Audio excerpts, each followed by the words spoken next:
Hello and good morning all of you. स्वागत आहे तुमचं मेगाविड एज्युकेशनच्या युट्यूब चॅनलवर. तर चला बघूया आजचे आपले 10 व्होकॅब्युलरीचे वर्ड्स, त्यांचे सिनोनिम्स, अँटोनिम्स, हिंदी मराठी इंग्लिशमध्ये मीनिंग्स आणि जे पण सेंटेन्सेस दिले त्या सेंटेन्सेसचे मराठीमध्ये मीनिंग आणि त्या सेंटेन्सेसमध्ये वर्डला कसं यूज करण्यात आलेलं आहे ते सुद्धा आपण बघूया.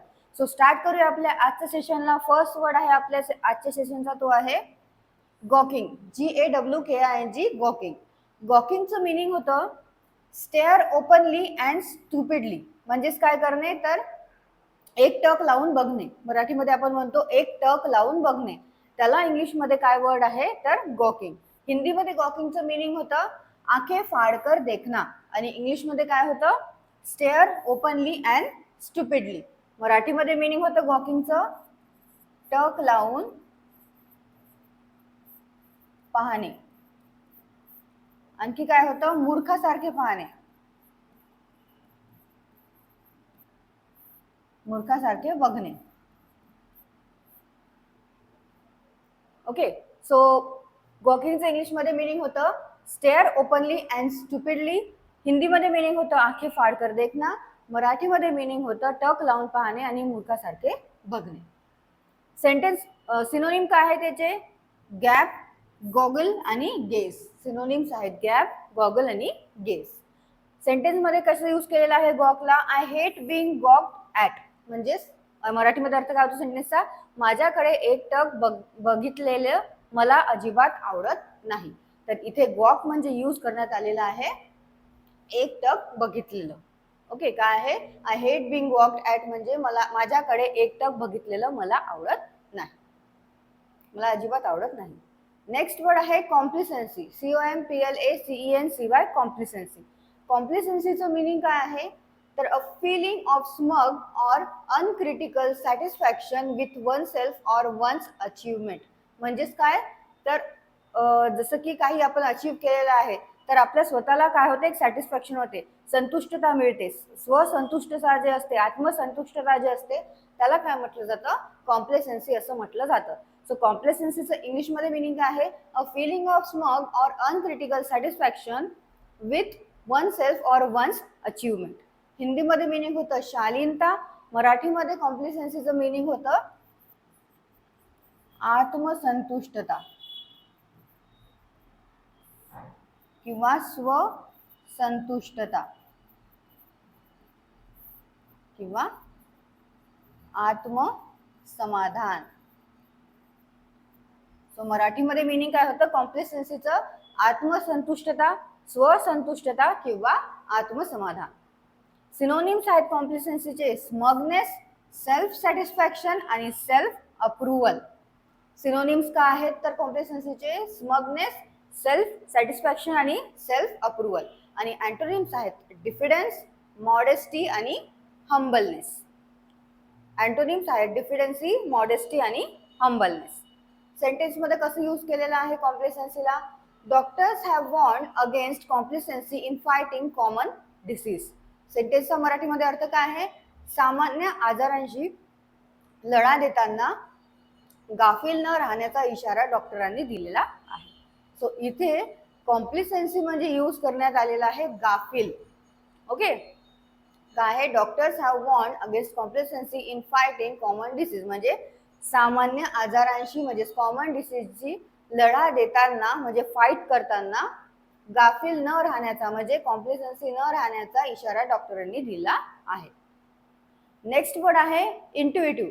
INTUITIVE, intuitive. इंट्युइटिव्हचं मिनिंग होतं using or based on what one feels to be true even without conscious reasoning आणि इन्स्टिंक्टिव्ह. सो काय आहे इंग्लिशमध्ये मिनिंग इंट्युइटिव्हचं, using or based on what one feels to be true even without conscious reasoning or instinctive. म्हणजे जसं आपल्याला काय होते, इन्स्टिंक्ट येऊन जाते कधी कधी की असं होईल, आपण काय म्हणतो त्याला, आपल्याला अंतर्ज्ञान होऊन जातं. ओके, त्याला काय म्हटलं जातं, इंट्युएटिव्ह असं म्हटलं जातं. म्हणजे आपल्याला इंट्युशन येऊन जातं, सो त्याला काय म्हटलं जातं इंग्लिशमध्ये, इंट्युएटिव्ह. सो हिंदीमध्ये मिनिंग आहे इंट्युएटिव्हचं स्वाभाविक आणि मराठीमध्ये काय होतं, अंतर्ज्ञानी आणि अंतःप्रेरणेचा.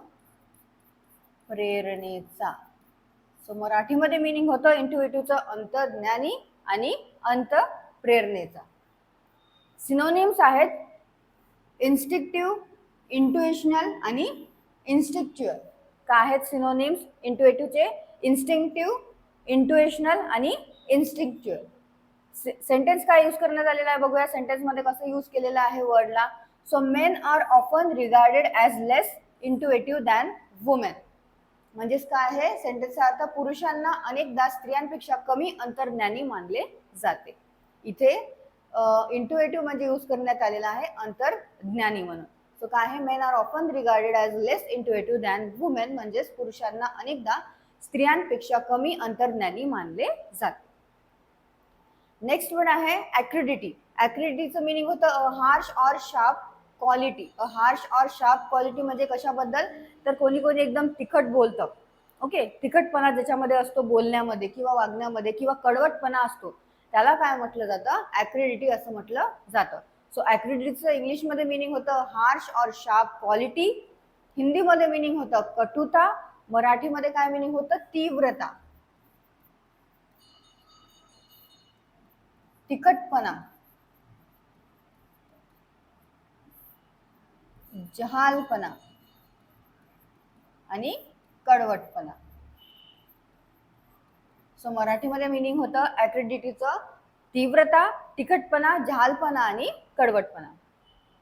सिनोनिम्स आहेत बिटरनेस, हार्शनेस आणि सिव्हिरिटी. आणि अँटोनिम्स आहेत माइल्डनेस, जेंटलनेस आणि काइंडलीनेस. काय आहेत सिनोनिम्स ॲक्रिडिटीचे? बिटरनेस, हार्शनेस आणि सिव्हिरिटी. आणि अँटोनिम्स आहेत माइल्डनेस, जेंटलनेस आणि काइंडलीनेस. सेंटेन्स मध्ये कसं यूज केलेलं आहे ॲक्रिडिटीला बघूया आपण. The acridity of the standup comedian was a little unexpected. सेंटेन्सचा मराठीमध्ये असा अर्थ होतो की त्या स्टँडअप कॉमेडियनचा तिखटपणा थोडा अनअपेक्षित होता. तर इथे ॲक्रिडिटी म्हणजे यूज करण्यात आलेला आहे तिखटपणा. काय आहे sentence? The acridity of the standup comedian was a little unexpected. म्हणजेच त्या स्टँडअप कॉमेडियनचा तिखटपणा थोडा अनअपेक्षित होता. काय आहे अनएक्सपेक्टेड म्हणजे होते अनअपेक्षित. नेक्स्ट वर्ड आहे ॲडल्ट. ॲडल्टचं मिनिंग होतं अनेबल टू थिंक क्लिअरली आणि कन्फ्यूज. म्हणजे जो काय आहे गोंधळून आहे, गोंधळलेला आहे किंवा भ्रमित आहे, त्याला काय म्हटलं जातं, ॲडल्ट असं म्हटलं जातं. सो ॲडल्टचं इंग्लिशमध्ये मिनिंग होतं अनेबल टू थिंक क्लिअरली, जो क्लिअरली थिंक नाही करू शकत, किंवा जो कन्फ्यूज आहे, म्हणजे जो काय आहे गोंधळून आहे, गोंधळलेला आहे, त्याला म्हटलं जातं ॲडल्ट. हिंदीमध्ये ॲडल्टचं मिनिंग होतं व्याकुळ. मराठीमध्ये काय होतं, गोंधळलेले, गोंधळलेला आणि भ्रमित. सिनोनिम्स आहेत ॲडल्टचे डेज्ड, बिविल्डर्ड आणि कन्फ्युज्ड. आणि अँटोनिम्स आहेत कॉन्शियस आणि क्लिअर हेडेड. सिनोनिम्स आहेत ॲडल्टचे डेज्ड, बिविल्डर्ड आणि कन्फ्युज्ड. आणि अँटोनिम्स आहेत कॉन्शियस आणि क्लिअर हेडेड. सेंटेन्समध्ये कसं यूज केलेलं आहे, one of the more adult audience members confused Ghana with ज्ञाना. काय आहेत, one of the more adult audience member confused Ghana with ज्ञान. तर याचा अर्थ काय आहे, प्रेक्षकांमधील एक अधिकच गोंधळलेल्या व्यक्तीने घाना आणि ज्ञाना यांच्यात गल्लत केली. म्हणजेच काय आहे इथे अधिकच गोंधळलेला म्हणजे यूज करण्यात आलेला आहे कशा करता, मोर ॲडल्ट करता. मोर म्हणजे होतं अधिकच आणि ॲडल्ट म्हणजे आहे गोंधळलेल्या व्यक्तीने. नेक्स्ट बघूया. नेक्स्ट वर्ड आहे ओके, नेक्स्ट वर्ड आहे इंटरडिक्ट. इंटरडिक्टचं मिनिंग होतं अन अथॉरिटेटिव्ह प्रोहिबिशन. अथॉरिटेटिव्ह प्रोहिबिशन म्हणजे काय, तर कायदेशीर ज्याच्यावर काय असतं, मनाई असते, त्याला काय म्हटलं जातं, इंटरडिक्ट असं म्हटलं जातं. ज्याच्यावर काय प्रतिबंध आहे, कायदेशीर. ओके, सो त्याला आहे इंटरडिक्ट असा वर्ड यूज केला जातो इंग्लिशमध्ये. आणि मिनिंग काय त्याचं, अन अथॉरिटेटिव्ह प्रोहिबिशन म्हणजेच कायदेशीर बंदी. हिंदीमध्ये मिनिंग आहे इंटरडिक्टचं पाबंदी. आणि मराठीमध्ये काय होतं, निषेध, कायदेशीर, मनाई आणि प्रतिबंध. सो मराठीमध्ये मिनिंग होतं इंटरडिक्टचं निषेध, कायदेशीर मनाई आणि प्रतिबंध. सिनोनिम्स काय आहेत इंटरडिक्टचे, प्रोहिबिशन, बॅन आणि एम्बार्गो. आणि अँटोनिम्स आहेत अलाउइंग, अलाउिंग, परमिशन आणि ग्रँटिंग. सिनोनिम्स आहेत इंटरडिक्टचे प्रोहिबिशन, बॅन आणि एम्बार्गो, आणि अँटोनिम्स आहेत अलाउिंग, परमिशन आणि ग्रँटिंग. सेंटेन्स मध्ये कसं यूज केलेलं आहे? Troops could be ferried into interdict drug shipment. सेंटेन्सचा अर्थ काय आहे? अंमली पदार्थांची वाहतूक रोखण्यासाठी सैनिकांना तिथे पाठवले जाऊ शकते. तर इथे इंटरडिक्ट म्हणजे यूज करण्यात आलेला आहे रोखण्यासाठी. काय आहे? Troops could be ferried into interdict drug shipment म्हणजे अंमली पदार्थांची वाहतूक रोखण्यासाठी सैनिकांना तिथे पाठवले जाऊ शकते. नेक्स्ट वर्ड आहे बिविच्ड. बिविच्डचं मिनिंग होतं एन्चांट अँड डिलाइट समवन, म्हणजेच काय करणे? तर मोहित करणे. ओके, काय आहे? बिविच्डचं मिनिंग होते एन्चांट अँड डिलाइट समवन, म्हणजेच एकतर मंत्रमुग्ध करणे किंवा मोहित करणे किंवा भुरळ पाळणे किंवा मोहून टाकणे, त्याला काय म्हटलं जातं? बिविच्ड असं म्हटलं जातं. सो बिविच्डचं हिंदीमध्ये मिनिंग होतं मोहित करणं. मराठीमध्ये काय मिनिंग होतं? मंत्रमुग्ध करणे आणि भुरळ घालणे, मोहून टाकणे किंवा जादू करणे. सो मराठीमध्ये मिनिंग होतं बिविच्डचं मंत्रमुग्ध करणे, भुरळ घालणे, मोहून टाकणे किंवा जादू करणे. सिनोनिम्स आहेत फॅसिनेट, एन्चांट आणि एंटाइस किंवा एंटिक्स. आणि अँटोनिम्स आहेत ऑफेंड, अनॉय आणि डिस्प्लीज. काय आहेत सिनोनिम्स बिविच्डचे? फॅसिनेट, एन्चांट आणि एंटाइस. आणि अँटोनिम्स आहेत ऑफेंड, अनॉय आणि डिस्प्लीज. सेंटेन्स मध्ये कसं यूज केलेलं आहे? They both were bewitched by the country and its culture. सेंटेन्सचा अर्थ काय आहे? ते दोघेही त्या देशाच्या आणि तिथल्या संस्कृतीच्या मोहात पडले होते. सो इथे बिविच्ड म्हणजे यूज करण्यात आलेला आहे मोहात पडणे. ओके, काय आहे? They both were bewitched by the country and its culture म्हणजे ते दोघेही त्या देशाच्या आणि तिथल्या संस्कृतीच्या मोहात पडले होते. नेक्स्ट वर्ड आहे ऑब्लिगेटरी. ऑब्लिगेटरीचं मिनिंग होतं रिक्वायर्ड बाय लीगल, मॉरल और अदर रूल आणि कंपल्सरी, म्हणजे ते काय आहे? आवश्यक आहे, अनिवार्य आहे, बंधनकारक आहे, त्याला काय म्हटलं जातं? ऑब्लिगेटरी असं म्हटलं जातं. सो ऑब्लिगेटरीचं इंग्लिशमध्ये मिनिंग होतं रिक्वायर्ड बाय लीगल, मॉरल और अदर रूल आणि कंपल्सरी. हिंदीमध्ये मिनिंग होतं ऑब्लिगेटरीचं अनिवार्य, आणि मराठीमध्ये काय मिनिंग होतं? आवश्यक, बंधनकारक किंवा कायदेशीर रित्या बंधनकारक. सो मराठीमध्ये मिनिंग होतं ऑब्लिगेटरीचं अनिवार्य, आवश्यक, बंधनकारक किंवा कायदेशीररित्या बंधनकारक. सिनोनिम्स आहेत कंपल्सरी, मॅन्डेटरी आणि प्रिस्क्राईब. आणि अँटोनिम्स आहेत ऑप्शनल, व्हॉलेंटरी आणि इलेक्टिव्ह. सिनोनिम्स काय आहेत ऑब्लिगेटरीचे? कंपल्सरी, मॅन्डेटरी आणि प्रिस्क्राईब्ड. आणि अँटोनिम्स आहेत ऑप्शनल, व्हॉलेंटरी आणि इलेक्टिव्ह. सेंटेन्स काय आहे? The college authorities The college authorities have now made these classes obligatory. म्हणजेच काय होतं? तर महाविद्यालय प्रशासनाने आता हे वर्ग अनिवार्य केले आहे. इथे ऑब्लिगेटरी म्हणजे यूज करण्यात आलेला आहे अनिवार्य केले आहे म्हणून. तर काय आहे? The college authority have now made this classes obligatory म्हणजे महाविद्यालय प्रशासनाने आता हे वर्ग अनिवार्य केले आहे. नेक्स्ट वर्ड आहे प्रोफंडिटी. प्रोफंडिटीचं मिनिंग होतं deep insight, great depth of knowledge और थॉट. म्हणजे जो काय आहे? बुद्धिमान आहे, जो ज्याला एकदम गांभीर्य आहे, त्याला काय म्हटलं जातं? प्रोफंडिटी असं म्हटलं जातं. सो प्रोफंडिटीचं इंग्लिशमध्ये मिनिंग होतं deep insight, great depth of knowledge आणि थॉट. हिंदीमध्ये मिनिंग होतं बुद्धिमत्ता. मराठीमध्ये काय होते? गहनता, गांभीर्य आणि सखोलता.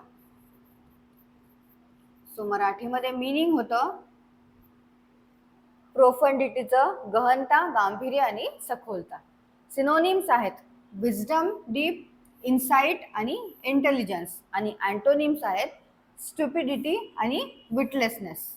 सिनोनिम्स आहेत प्रोफंडिटीचे विजडम, डीप, इनसाइट आणि इंटेलिजन्स आणि अँटोनिम्स आहेत स्टुपिडिटी आणि विटलेसनेस. सेंटेन्स आहे ही lacked प्रोफंडिटी and analytical precision. So याचा मराठीमध्ये अर्थ होतो सेंटेन्सचा त्यांच्यामध्ये गांभीर्य आणि विश्लेषणात्मक अचूकतेचा अभाव होता. सो इथे प्रोफंडिटी म्हणजे यूज करण्यात आलेला आहे गांभीर्य आणि अनालिटिकल म्हणजे काय होतं तर विश्लेषणात्मक. ओके, सो काय आहे ही लॅक प्रोफंडिटी अँड अनालिटिकल प्रिसिजन म्हणजे त्यांच्यामध्ये गांभीर्य आणि विश्लेषणात्मक अचूकतेचा अभाव होता. आणि लास्ट वर्ड आहे आपल्या आजच्या सेशनचा तो आहे अनबॉसम. UNBOSOM unbosom. अनबॉसमचं मिनिंग होतं disclose one's thoughts or secret म्हणजेच काय करणे उघड करणे. ओके, रिव्हील करणे उघड करणे किंवा मनातली गोष्ट सांगणे त्याला काय म्हटलं जातं अनबॉसम असं म्हटलं जातं. सो अनबॉसमचं इंग्लिशमध्ये मिनिंग आहे disclose one's thought or secret. हिंदीमध्ये मिनिंग होतं प्रकट करणं, मराठीमध्ये मिनिंग होतं उघड करणे, मनातील गोष्ट सांगणे किंवा मन मोकळे करणे. सो मराठीमध्ये मिनिंग होतं अनबॉसमचं उघड करणे, मनातील गोष्ट सांगणे आणि मन मोकळे करणे. सिनोनिम्स आहेत डिस्क्लोज, डिस्कवर आणि डिव्हल्ज आणि अँटोनिम्स आहेत क्लोक, कन्सील आणि एन्श्राउड. सिनोनिम्स आहेत अनबॉसमचे डिस्क्लोज, डिस्कवर आणि डिव्हल्ज आणि अँटोनिम्स आहेत क्लोक, कन्सील आणि एन्श्राउड. सेंटेन्स काय आहे you will feel better if you unbosom your sorrow to me. सेंटेन्सचा अर्थ काय होतो तू तुझं दुःख माझ्या समोर व्यक्त केलंस तर तुला बरं वाटेल. सो इथे अनबॉसम म्हणजे यूज करण्यात आलेला आहे व्यक्त करणे.